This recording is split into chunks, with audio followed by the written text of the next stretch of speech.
Hello everyone, welcome to another Steam tutorial video. In this tutorial video, I will show you how to find Steam QR code on your PC. Now, if you're looking for a QR code to basically go and to verify your Steam, you can do this through your mobile app or you can do this on the platform. Now, as you can see right here, this is basically the post. Where is the QR code? I updated my Steam phone app, but I'm trying to log in, but it wants to scan a QR code. Where is the code? Now, as you can see right here, you should use the QR code as recommended, but if you insist on entering your code, click on the button on the SteamGuard page that says Show SteamGuard Code.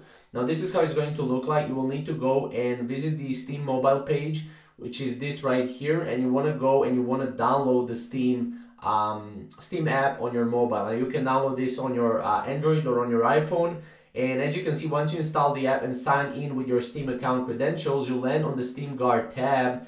From here, you can select Add Authenticator, and this will basically set up your authenticator. You will be able to scan a QR code, right? And you can just go and add authenticator. From there, you just go and type in your mobile phone number, and then you enter the code from your mobile phone number, and that will pretty much be it. You will have SteamGuard set up successfully, right? So obviously this is how you can go and find the QR code.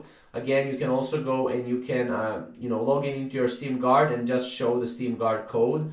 Just need to go and find that. However, this is pretty much how to do it. It's pretty much it. As you can see, this is all backwards, trying to sign in into new app on my phone, and it asks for the QR code. Where the hell is the QR code? Then I sign into the web and it shows me the QR code. So it signs into the web, not the app. So sometimes it will be also on the web as well. But yeah, that's pretty much how to do it. If you have any questions or comments, comment down below, and we'll see you in the next video.